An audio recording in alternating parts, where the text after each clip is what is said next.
According to the World Health Organization, it is estimated that 5% of adults suffer from depression. And in honor of International Men's Day, we'll be discussing how men and boys can achieve better mental health in Trinidad and Tobago with Dr. Oscar Noel Ocho. Stick around, we'll be right back after this. Your strategy has to involve your mindset, and your strategy then involves the actions that you take to move you from where you are to where you want to be. I'll start with what Visa isn't, right? Visa doesn't issue credit card. We don't issue credit. So Visa doesn't do that, which surprises a lot of people. We'll use a phrase like, well, things changed, but things don't change. People change things. All the legislation that has been passed, somebody advocated for that. And so International Women's Day is to commemorate that history of women making change. Several of the banks have started to migrate their existing debit card portfolio to chip and pin EMV technology. So the SMEs are going to benefit from a wide range of customers who previously did not have a credit card but only had a debit card.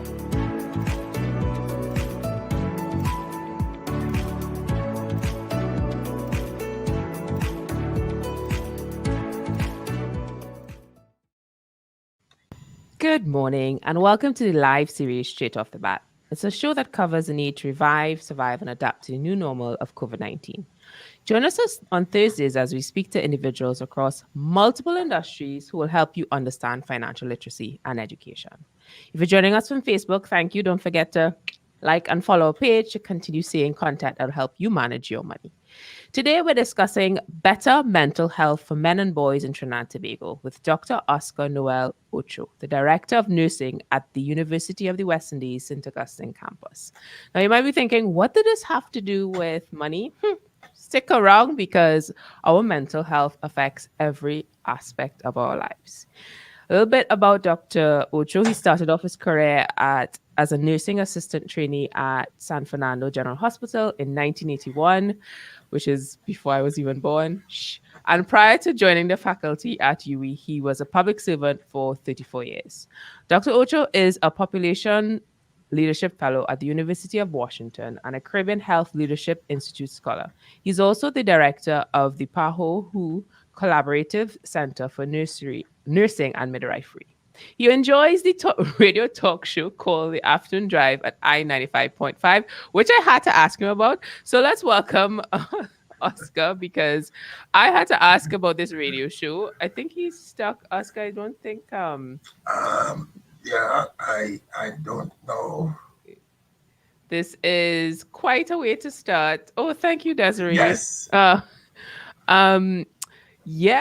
Am I in now? You are in, but you are stuck. Yes, I don't know what is causing it, but I'm hearing you loudly and clearly. What we'll have to do is just do a quick break, and I need you to refresh your browser. Okay. Because the interwebs is not happy with us today. So refresh your browser and we'll be on a quick break. We'll be right back.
And welcome back to Straight Off the Bat. We had a little bit of technical difficulties, but we are back, and let's bring in Dr. Oh, here we go, Ocho. I think we are seeing you. Yes. I am here, Pauline. It's really a wonderful privilege to be back with the Bankers Association of Trinidad and Tobago. This is, I think, my third straight year with you all in commemorating International Men's Day, and it's really a delight to be here to share with the men as we just talk together. Awesome. And just before we went live, you and I had a personal conversation. We're not gonna get into it because it might require a little bit of a couch session. You know, I needed free therapy. But we were discussing the culture in Trinidad and Tobago around feelings. You know, we don't necessarily, you know, if you ask somebody how you're going, there's strategic responses and it's never really expanding on how you feel. So can you shed some light before we get into the nitty-gritty of mental health? You know, maybe you could explain to us, you know, why we don't do it and why it's important for us to identify how we feel. Well, I'm glad you asked that question because it goes right back to the whole concept of socialization. So we very often, as human beings, we are very protective of our emotional spaces. And especially if we are going through a crisis, you have to deal with the issues of, can I trust people? Or can I allow myself to be vulnerable? Because in being vulnerable, I have to lay myself bare and naked so that people will get down into creases and crevices of my life that maybe I think I want to keep sacred or I want to keep out of the glare. So to really sometimes speak up the emotional level is to make oneself too vulnerable, and we do know it. We have grown up with people saying to us, you see so and so, listen, if even your pain and that person pass, you just sit on it. Make it look as though you are doing fine, because expressing ourselves and allowing people into our space could cause us to go down a slippery slope. That's what we are socialized to believe, failing to realize that when we express our emotions, sometimes we express it inappropriately. And it's only after we react inappropriately then the consequences of our actions confront us. So it pays to really understand the importance of talking, and we have to demystify a lot of what we have been taught about dealing with our emotions. I mean, I know these sessions are for our audience out there, like folks like Desiree who join us, but I learned so much from this. So I make my questions here because I have a few coming. But if anybody's watching this, even on the replay, slide into the comments, let us know, because we always look at your comments and it influences, you know, maybe we have Dr. Ocho back once he has the time. But talking about expressing yourself, and I feel like you're talking directly to me, although I know this is about men's health. I think health in general and mental health is important. But there's this sort of almost like a wall when it comes to asking for help. You know, you mentioned earlier about how we express ourselves inappropriately. So when I hear something like that, or when somebody's watching that, hearing something like this, I'm like, okay, well, if I'm expressing it inappropriately, then why should I express it at all? What would you say to that? Well, great. The fact is, anything that is not expressed is internalized. And I want to repeat that. Anything, especially what you're feeling, if it is not expressed, it is internalized. And when things are internalized, depending on the intensity and depending on the length of period that you are trying your best to hold this in, could end up boomeranging and exploding. And the reality is, when you explode, you not only affect others, and sometimes you explode on those who are closest to you, because we talk about in mental health projection. So I may be having a real terrible boss, and let's use our local parlance, that sometimes you just want to put on a good cuss on the boss, But you know, if you cuss, that's the end of your job. Or you might want to say something and you want to give it to them. And you boil and you boil and you boil. But you would find yourself in a space at home because your job is not compromised. Nothing will affect you from an economic or maybe social standing point of view. So you project because there is somebody who is seen as that person who's your punching board, or somebody who you could just express without inhibitions. But in so doing, what could be happening is that you're damaging your relationships. You are damaging the value that you would place on the persons closest to you, who you will need at some point in your life. So that's part of the reason why people don't express it the way they do. And on the other hand, we have people who go through what we call repression, where we are told, all right, you need to fake it to make it. Let everybody know things are fine, so that if even you don't like what they're saying to you, just smile, so that you don't baffle them with foolishness, so that they will feel that you're okay. So here is an individual who has to cope with a multiplicity of mental conflicts to maintain some level of resilience.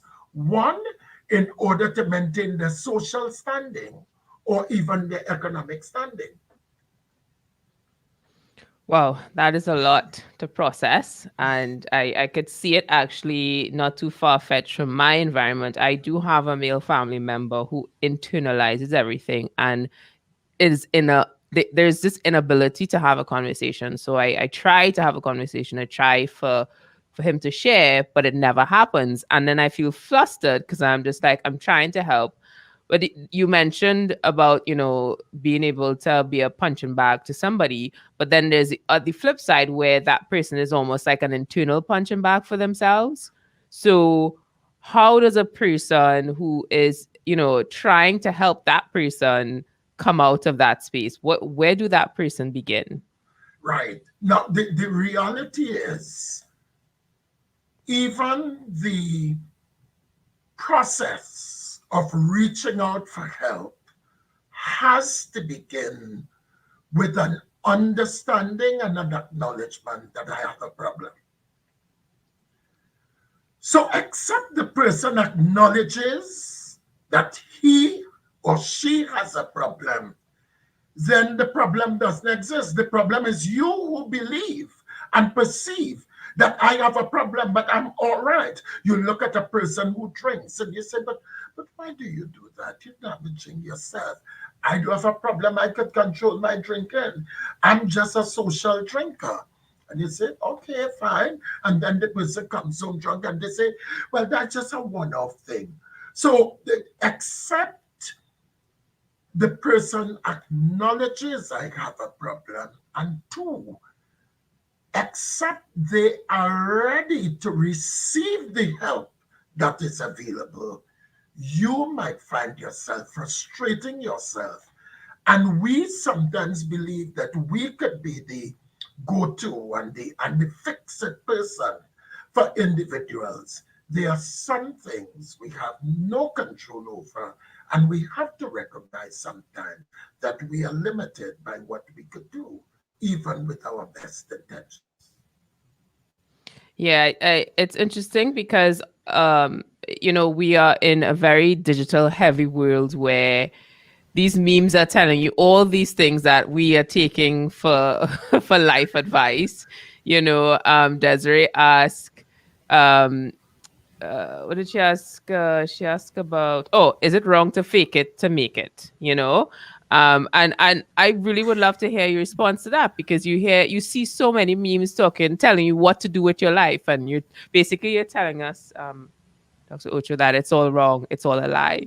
Expand on that. Well, good. I'm glad, because while there are certain situations where one has to be able to exercise self-control And part of the self-control I'm talking about is being able to respond in a way that you realize that it's critical to maintain your own composure and to maintain your social, physical, and economic space. But on the other hand, if we continue to live lives through faith, then it becomes such a challenge because there are so many individuals who live lies. You pretend that you have, but you don't have. So we talk about people with whiskey taste, but mobby pocket. So you know you can't afford, but you want to be on the line. You have to borrow clothes, borrow shoes from people, and people think that you're well off. For some people, they live through credit cards until it comes and it hits them smack in the face, because you realize that the lifestyle that you have been faking, what you wish to project, is not and cannot be sustained. And what you find is when people realize that the faking is going to put them in a position where they could be unmasked, that's where the depression comes in. That's where they start to retreat. And the whole sense of self, they begin to question. And the self-doubt creeps in. And then there's a feeling of helplessness and hopelessness, especially for the men. Because how am I going to re-engage individuals who suddenly realize, but I'm a fooler. I was just talking. And no, because I didn't want anybody to enter into my mental space, to know I'm hurting. You know, so many things you have to contend with. So therefore, while it is meaningful in the short term, faking it as a chronic pattern of behavior eventually could result in self-destruction. Wow, that is quite a revelation, especially now with the lockdown and a lot of folks losing their jobs and having to rely on credit to survive. I can imagine a lot of the male contingent having to show face, as we would call it in our society. And I really want to expand on that. I have so many questions as it relates to the lockdown and COVID-19, but we will address those right after the break. Sure.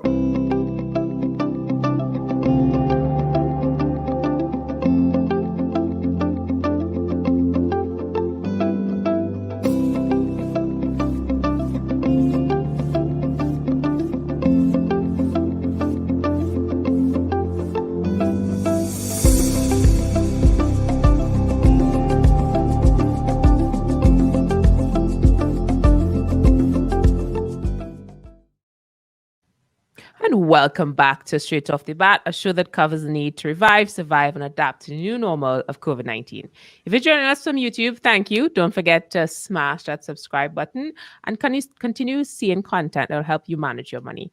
Today, we're discussing better mental health for men and boys in Trinidad and Tobago with Dr. Oscar Noel Ocho. He is the director of the University of West Indies School of Nursing in St. Augustine campus.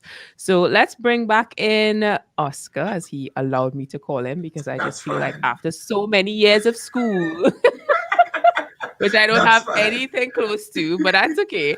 So just before the break, we were discussing the mental health as well as this idea of not sharing your feelings and fake it to make it, which is something that is common and used across a lot of memes.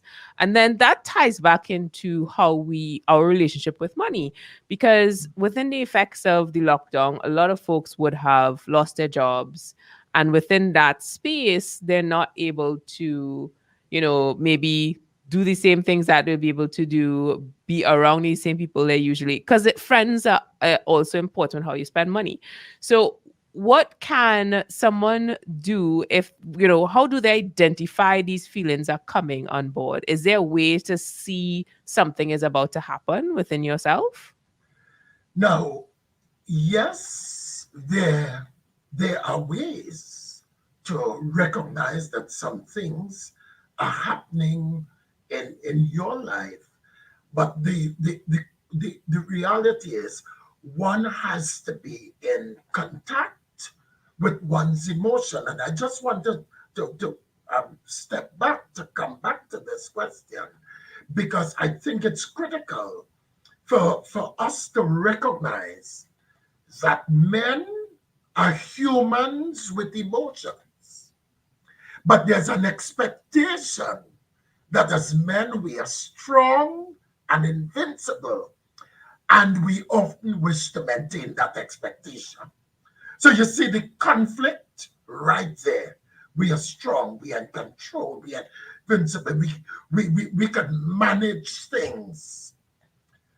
But even if we cannot manage it, we want to demonstrate that we can. So here it is.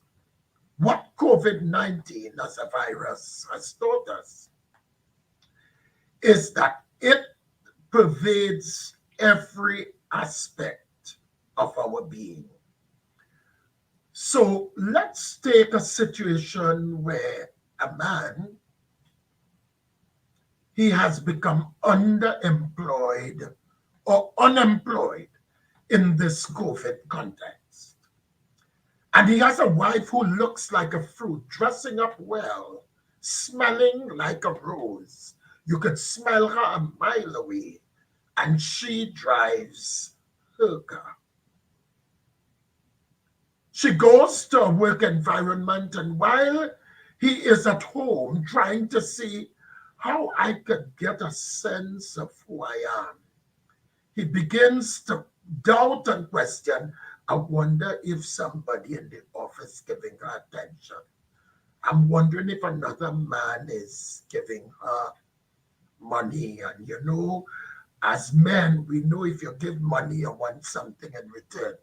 So here he is becoming so overwhelmed and absorbed in his thoughts because he's dealing with something real. And especially if she is a very assertive person in the home, he begins to question and feel as though, okay, I'm being emasculated because the expectation is that I should be a provider. She has to now provide the economic wherewithal to keep us going. So what happens? What is this man to do? As he begins to question, it begins to affect his ability to trust her. Not only is it going to begin to affect his ability to trust her, it begins now to affect him to the extent where can he perform his sexual function within the context of a monogamous relationship. And so you find that he may become limited in his social contact with his spouse. He may find himself just snapping and being aggressive. And very often we say he's so ignorant and stupid, but nobody recognizes that that may be an indication that he's experiencing depression. Because you see, while women, they go into their self and they go into themselves and they don't want to talk to people, they don't want to eat sometimes, so they might find themselves eating and they don't know why they're eating. Women usually internalize the depression, but the men often externalize it, but it doesn't come over that way. So how is he to know that something is happening if when he speaks to other men, they just laugh? Man, you don't take down no nonsense, man. She listen, not because she bring in the money, she's the boss, and I still the man in the house, and so on. And part of that socialization is how is he to deal with the concept of power within the context of a relationship, bearing in mind that power is associated with economic wherewithal. So he is conflicted and he is going through a lot of things, but sometimes he says, I don't know, I don't know why. I try and get things straight, but I don't even know how to think straight. But he's not even willing to bring himself very often to say, I need help. Because to acknowledge that he needs help, society said, but what happened to you? Your man come man or what? You're a soft man. Your mama pull man. So he has to be constantly going through gymnastics in his brain. Am I being the man that society expects me to be when in my home I'm not feeling as a man? Are you seeing the conflicts? Yeah, that's a lot to digest because I also was thinking, you mentioned about women internalizing, because that's me, internalize everything until it becomes this massive volcano. But there's obviously a sense of generalization. There's a sense of, okay, women do this, men do that. And we tend to think that we are so unique. And I have a mentor who always told me, Pauline, you're unique just like everybody else. That's right. When does this socialization, this habit start to evolve for men? Especially we're talking about men in Trinidad and Tobago, because there are, we all humans, there's a common thread, but there's specific and the unique challenges within our culture and our country. So when does this idea of not, sharing your feelings, being the one who, having all the money in the house, when did this start? How did this begin? Well, it goes right back. And if you look at some of the Caribbean sociologists, they associate this right back to slavery and not indentureship. Because what happens, if you look at the plantation economies, what happens then is, and the sociologists of the view, that men associate power and dominance with multiple partnerships, bearing in mind that some of the African slaves themselves, their wives were taken, and while they worked for Massa, their wives produced offspring for Massa, and that child who was a mulatto gained more social currency than he as the man who technically would have been the stepfather of the child. So what they are saying is that men associated the dominance and the sexual prowess with power. And then let's look at how we socialize our males versus our females. So girls, the girl is hurt. And whether she's hurt emotionally or she's hurt physically, we say, come, let me kiss the hand. Oh, you see, let me blow it. And you say, don't cry. All right, that is all right. That's all right. But the boys fall and the boys cry and they say, big boys don't cry. And little stupid fall like that. That's normal. Look that up and hush your mouth and be inside before I get to stop. So from the infancy, juxtapose that to the societal expectations. Men are taught that repressing your emotions are important. But the challenge we have, and this is where the confusion comes, when they explode, we say he need help.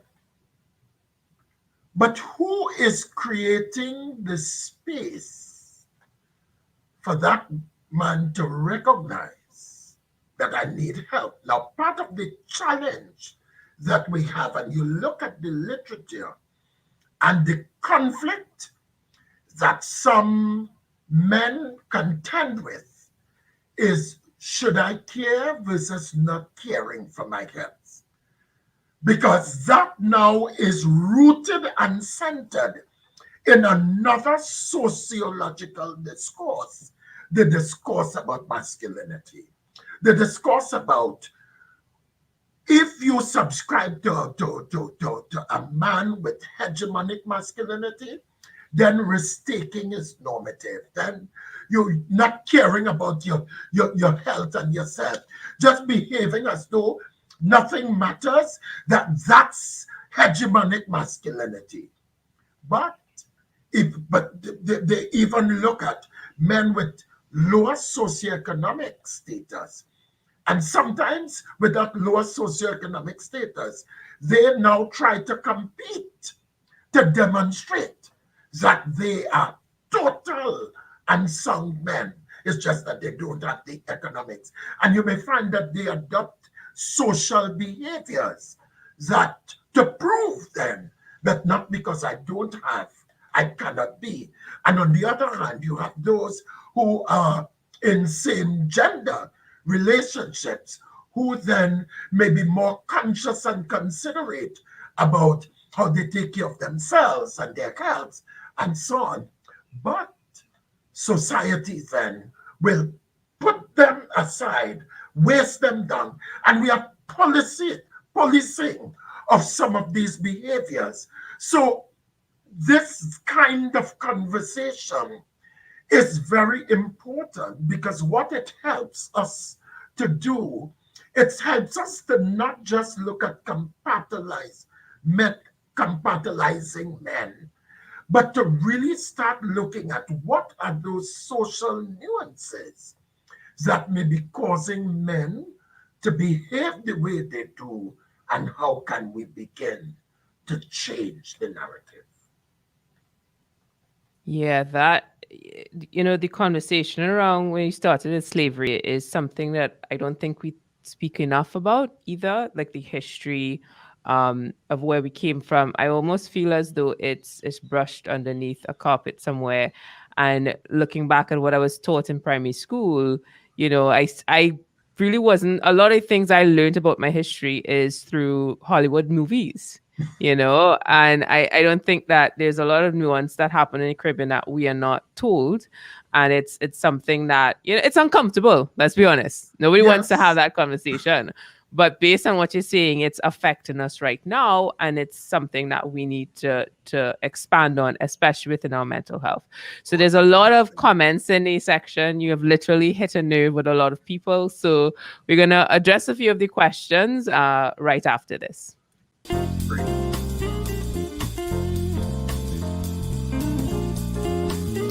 But that was like my first experience with money. Very, very first experience. I've been in banking since I was a teenager.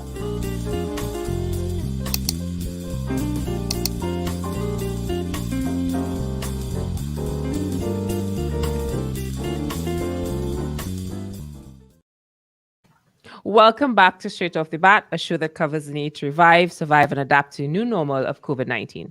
If you're joining us from LinkedIn, thank you. Don't forget to smash that like button and continue seeing content that will help you manage your money.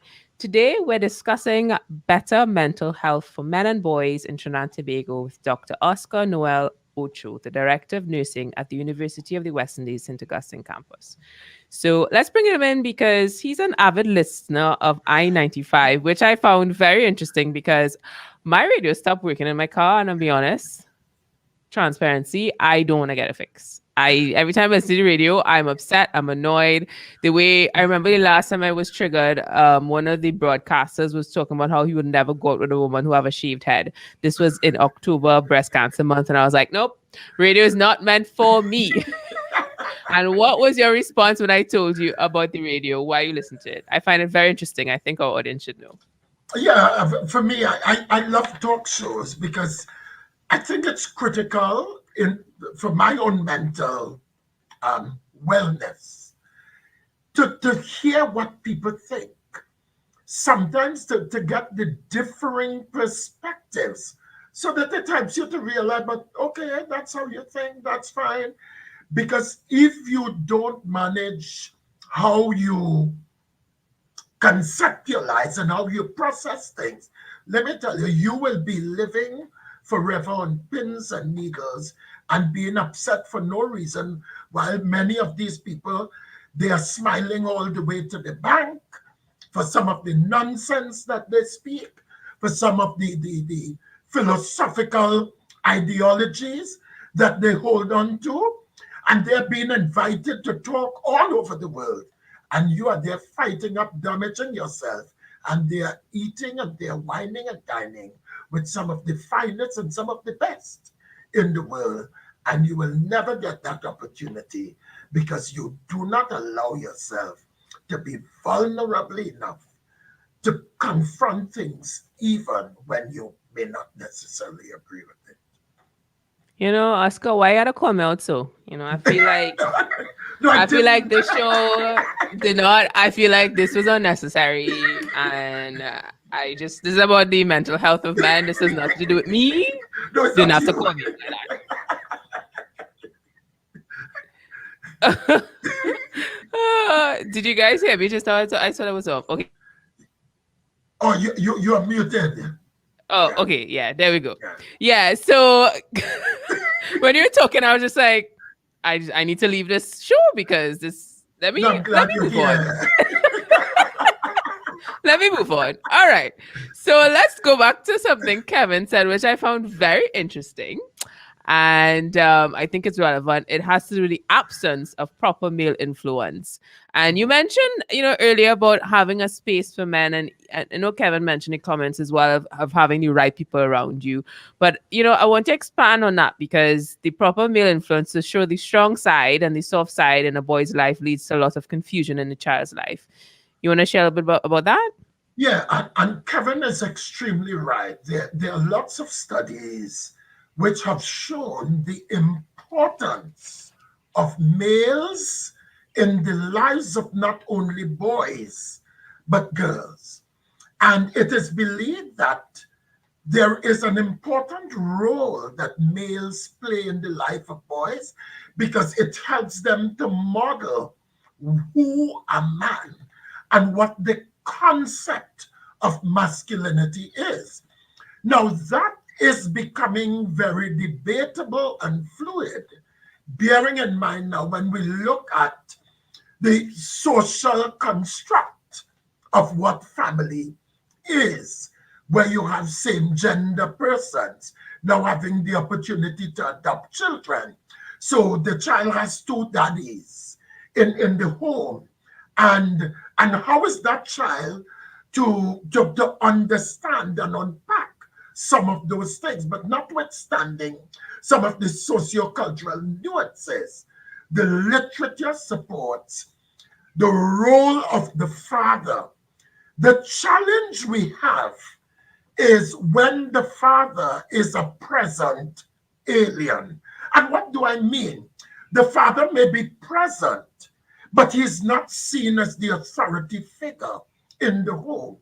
I mean, I am contending with, in this day and age, I'm dealing with two friends right now who are being physically abused by their wives. Hopefully, in one case, children. In the other case, there is a stepchild. Men feel so emasculated because if he responds, then the issue of he's a beater, he's good, he's an abuser, but nobody is there to help this man to recognize that I need help. And even when he reaches out for help, what is the quality of the help? So you have to contend with that as the male figure.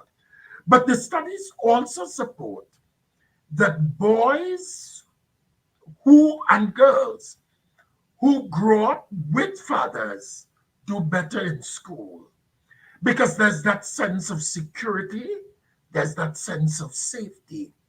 They have more social networking skills.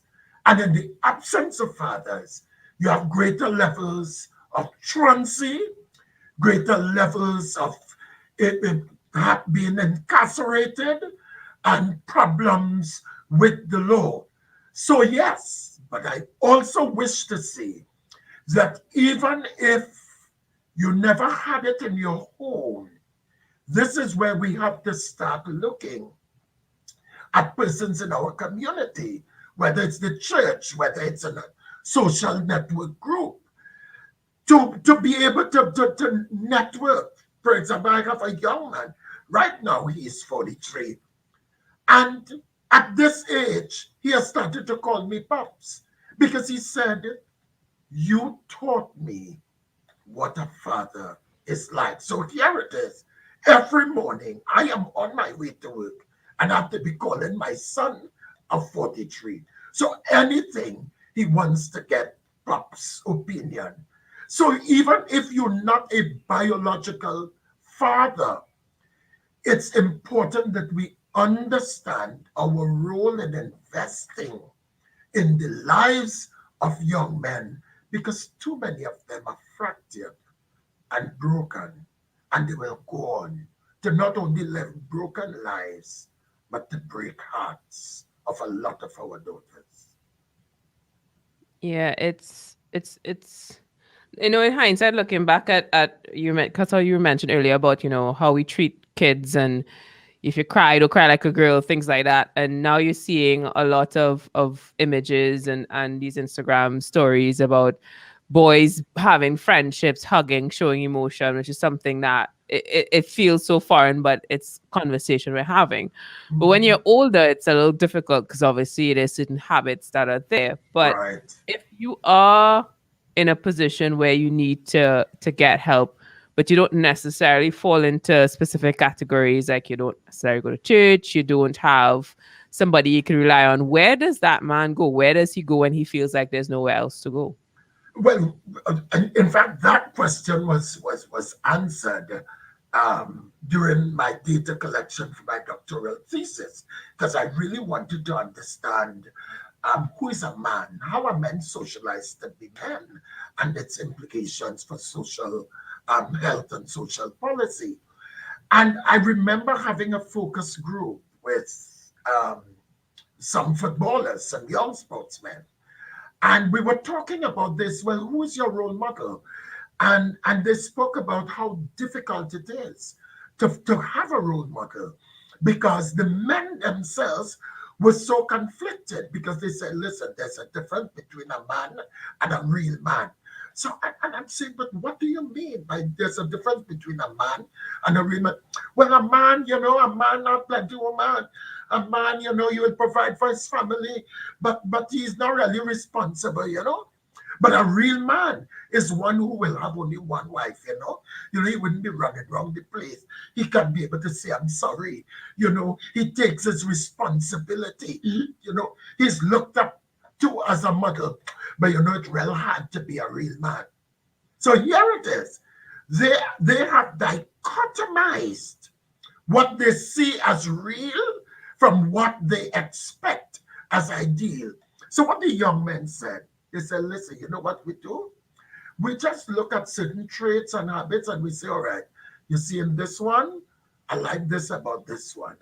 You see that one? I like that about that one. And you know what we do? We try to see how we could take a little piece from different men and see if we could try to become a man who would be able to exhibit that. But they say it's hard. It's a challenge. So that's part of the reality in that. And I'm trying to project this, Pauline, because part of what we have to contend with is a statement made by another man during a fisherman, and I'll never forget it. He said, not everything that has balls is a man, because a ball bearing have many balls. And let's face a reality. When you think about a female, you don't have to wonder what kind of female she is. Well, she's a woman, she's female, yeah. But when you think about a man, he has to now decide what kind of man. Soft man, hard man, mama pool man, man, chubby man, funny man. So he has to go through mental gymnastics to say, I wonder what kind of man people see me as. And we make jokes as men. What kind of man you gonna make, boy? What are we doing when we continue to ascribe all of these social nuances to a man and helping him to recognize that a man has to be different to a real man? Because, and what is that? When the ideal is often inconsistent with the models that I know. Don't know if I answer your question, but just to provide the complexity. I mean, I definitely feel like I'm in school. We should look at having a seminar next year, because there's so much to learn here. But also, can we get access to that research? Because I think that would be awesome to read. Yeah, I don't that's know my if it's doctoral owned. thesis, yes. Oh, okay, all right. Is that owned by UE, or can we all read it? No, it's from London School of Hygiene and Tropical Medicine, University of London. So Okay. in fact, it is on the international on Google Scholar. It is available. Yes. Okay, so If send I us am that interested link, in it, I will. and if you, yes, please, because if you're interested, anyone who's watching this, we'll put any comments and sign up for the live show, and we'll send it directly to your email. Now we have a question from Kevin, and he asked, and this is something we'll answer after the break, but I wanted to ponder on it, Oscar. What can be done to encourage more male supporting systems? Great. So have a ponder on that, and we'll answer it right after this break.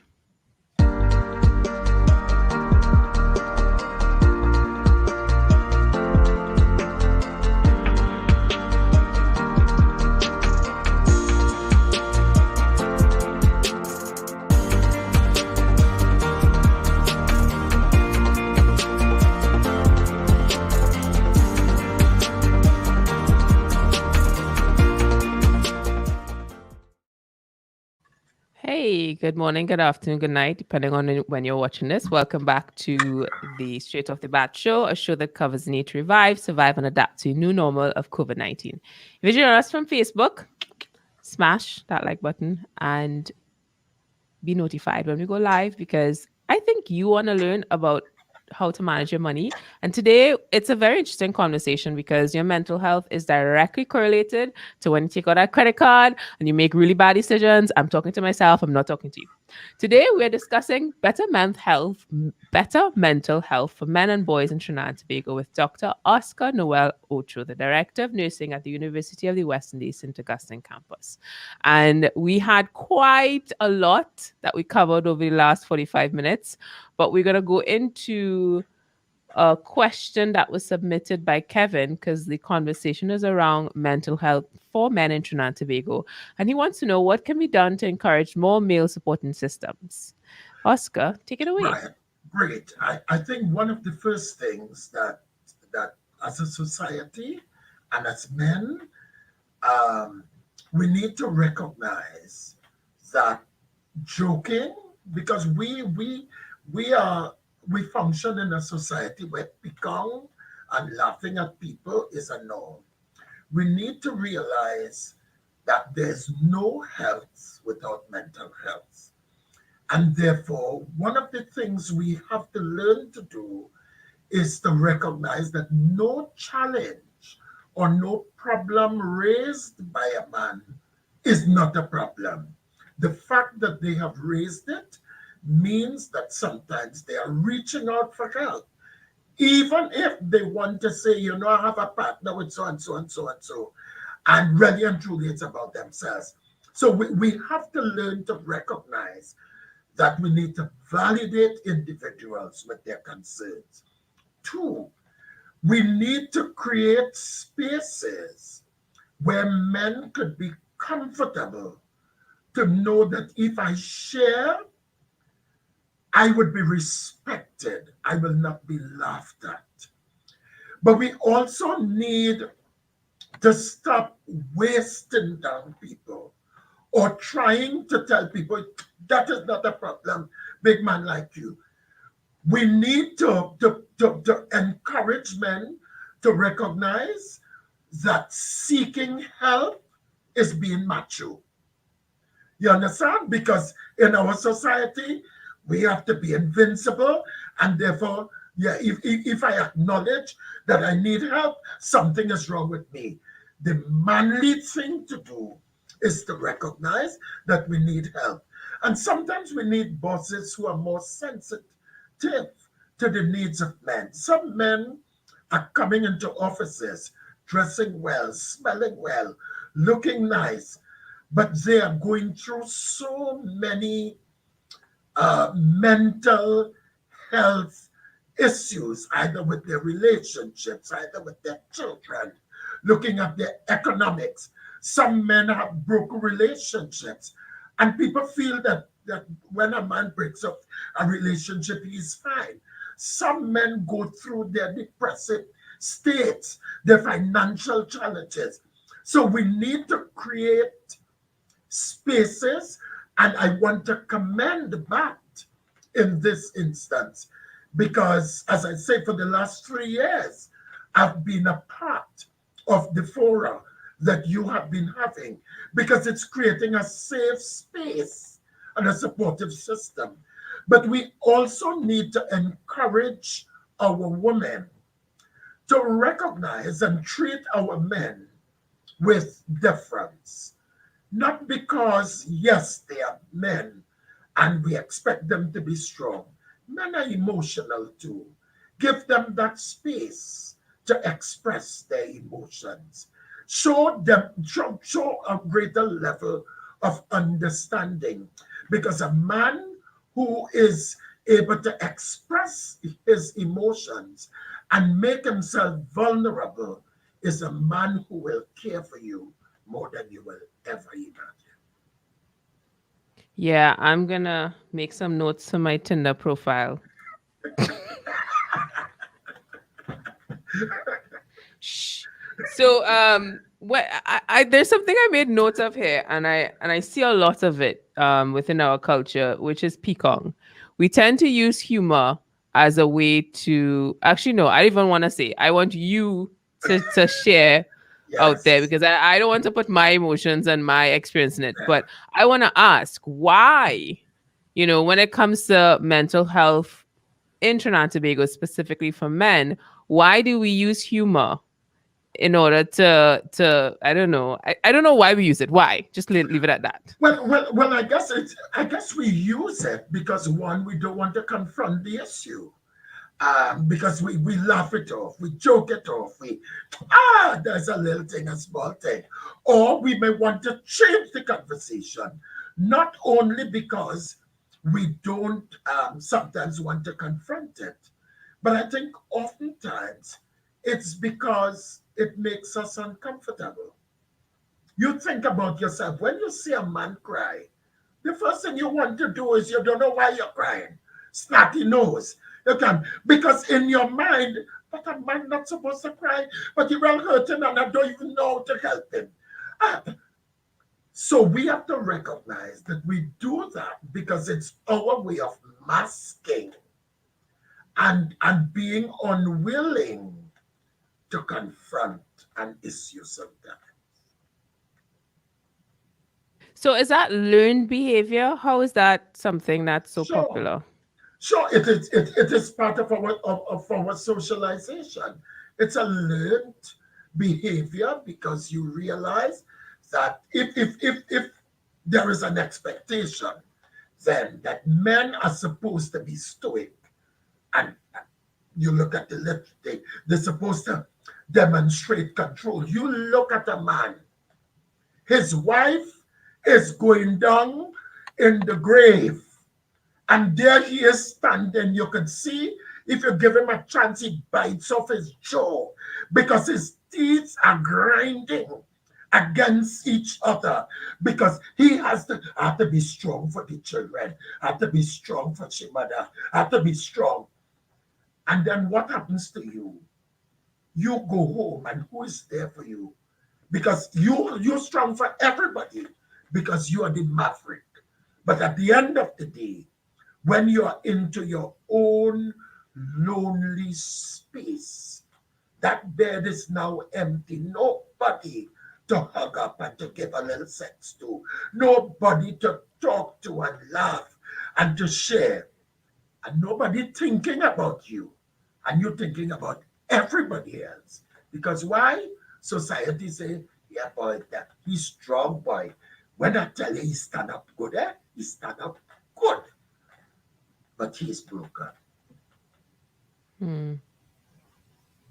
Yeah, that gives me a lot to think about, and so does the audience. And I want us to, because you mentioned earlier about the correlation with our mental health and money. And I want you to expand on that as we close off in the next couple of minutes. Mhm. You know, what are some of the behaviors that may arise from being in this pandemic, not being able to do things? Because let's be honest, we are a culture that love a lime. You know, lime is our existence. If we don't lime, we lose ourselves.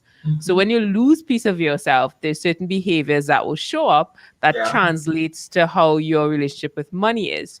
So is there anything sort of like warning signs or things that we should be mindful of during this time with Yeah. COVID-19? Yeah, definitely. So you find that some men may turn to drugs, and they will start with the legal drugs, the alcohol, the cigarettes, and they lead on to, well, now marijuana is decriminalized, a certain level is decriminalized.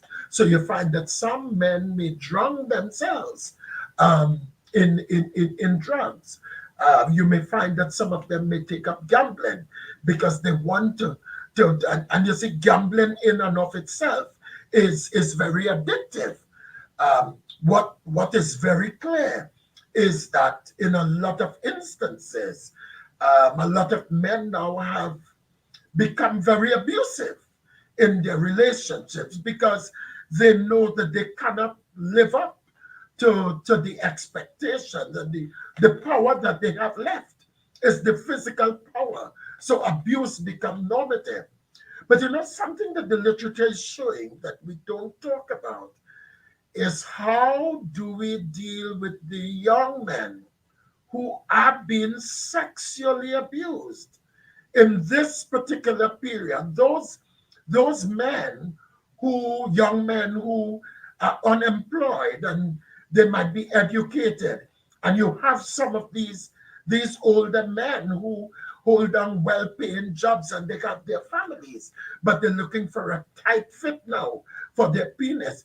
And we are not talking about these young men who are being sexually abused by older men for economic gains and what that is doing to their own mental health.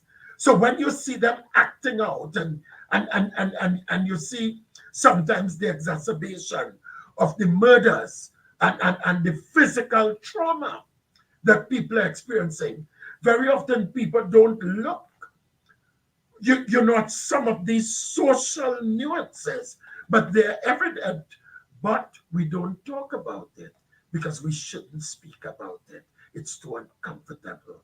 So these are some of the telltale things that we need to look at, and we really need to continue to create spaces.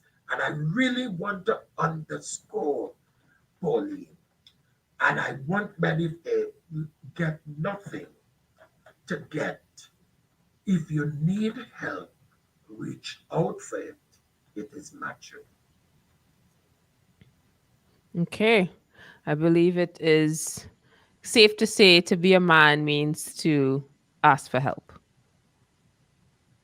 I would say amen to that. There we go. I think that is the best place for us to end today's show.